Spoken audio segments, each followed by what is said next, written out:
This week's portion is a double portion, Acharei Mot and Kedoshim. In Acharei Mot, the Torah describes the service of the kohen gadol on Yom Kippur.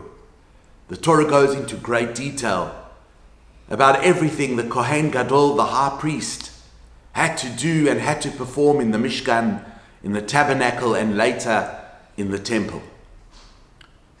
And when we follow the service in our machzor over the Yom Kippur day, on the Yom Kippur service, we see that the kohen gadol made a special prayer at the end of his day-long service, his day-long worship in the temple.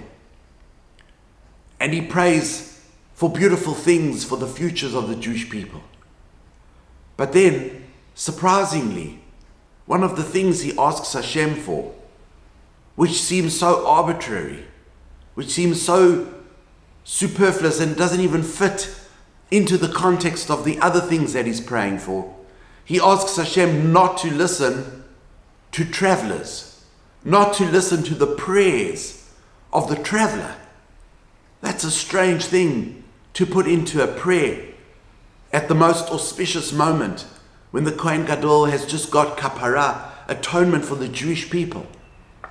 And Hashem and the gates of heaven are wide open, and Hashem is ready to hear the prayers and ready to grant the Jewish people a beautiful year ahead. Really, of all the things to pray for, that's what you choose? Please, God, don't listen to the prayers of the travelers. Why is that so fundamental? Why did the kohen gadol see the need to add that to his prayers? And the answer is that, what is the prayer of the traveler? The prayer of the traveler is, God, don't let it rain. I want to get home. I don't want to walk in the mud. I just want to get home when it's comfortable and warm. And you know what? When I'm home, it can rain then. But rain is so essential. Rain is so necessary. But sometimes we're so short-sighted. The traveler especially is short-sighted because of his own discomfort. He's basically asking God to take away the future livelihood of thousands of people because he, one individual, is feeling a little bit of discomfort. And this is a fundamental concept, and that's why the kohen gadol indeed added it to his prayer. It's not only the traveler that he's talking about. He's talking about all of us as well. How do you know the thing that you are praying for and desiring is not going to be the worst thing in your life?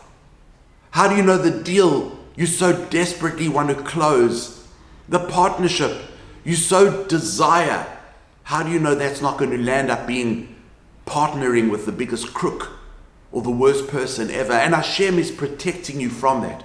But we're so short-sighted.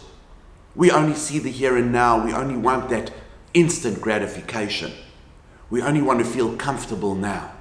And there's a verse that says, Rachok mishuati divrei shagati, that the words of my roar are far away from my salvation.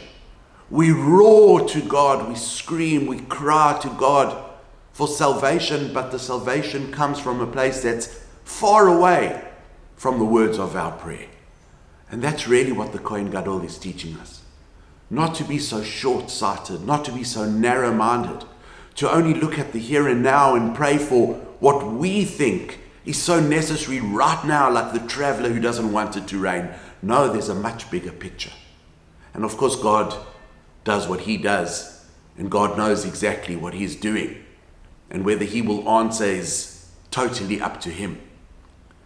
But what the kohen gadol is teaching all of us is not to be short-sighted, to listen to the words of our prayer, to say that there's a bigger picture. And perhaps if my prayers are not being answered the way I would like them to be answered, maybe that's a message as well. And maybe I need to re-look at what I'm praying for. Maybe God is telling me that the thing I'm praying for can actually be disastrous and damaging to my life. Shabbat Shalom.